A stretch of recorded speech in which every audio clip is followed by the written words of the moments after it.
Selamat siang, saya Winda Sulistia Priani. Epidemi flu 1918 juga dikenal sebagai epidemi flu besar atau flu Spanyol. Dipertimbangkan pandemi global terburuk dalam sejarah karena memusatkan kematian yang tinggi dalam waktu singkat. Diperkirakan bahwa tingkat kematian pandemi antara 10% dan 20%, dan menewaskan antara 50 hingga 100 juta orang di dunia. Di Spanyol, jumlah kematiannya diperkirakan 300.000. Tidak seperti epidemi flu lain yang menyerang anak-anak dan orang tua. Banyak dari mereka, korbannya orang muda dan dewasa yang sehat berusia 20-an dan 40-an, serta hewan anjing dan kucing. Flu mulai menyebar pada akhir Perang Dunia Pertama.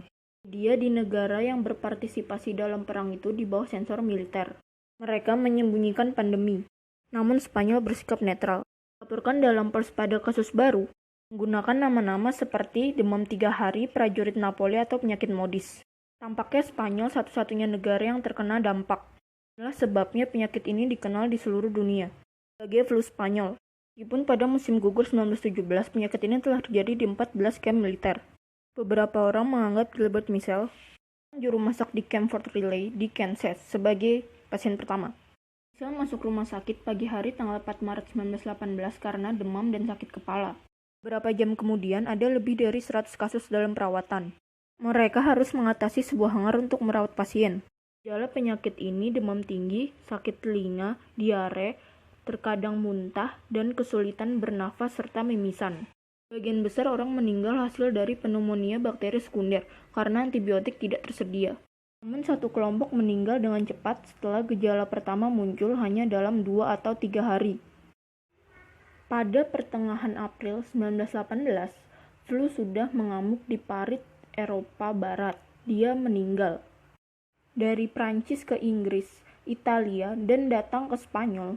Bahkan Raja Alfonso XIII jatuh sakit. Dan surat kabar Spanyol mengumandangkan penyakit ini yang menyebarkan dengan sangat mengkhawatirkan.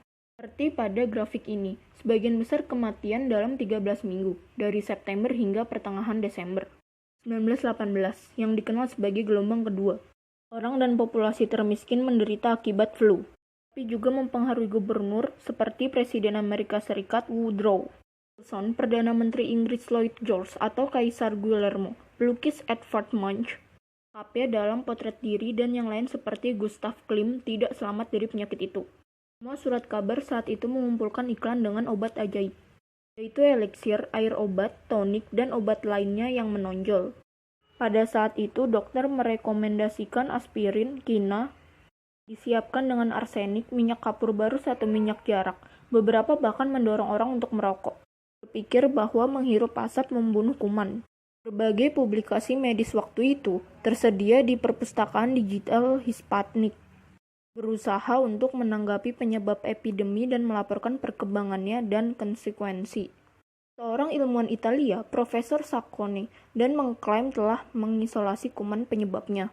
Tetapi waktu membuktikan itu tidak benar. Ketegangan virus menyebabkan Spanyol flu H1N1 tidak ditemukan sampai 1943, dan urutan genetiknya tidak ditentukan hingga 2005.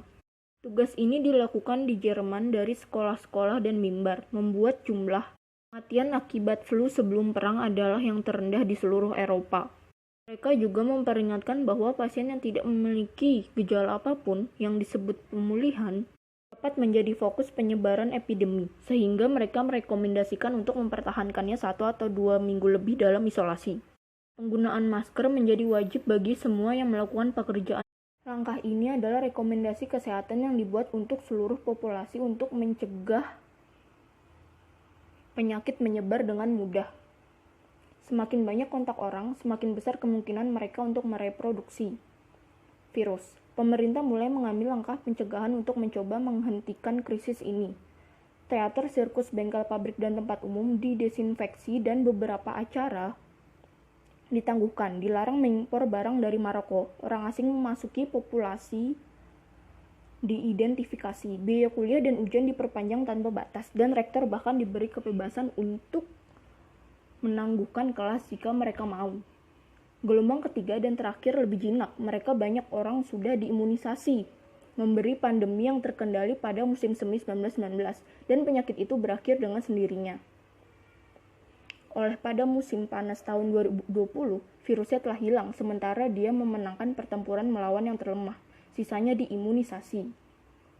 Terima kasih.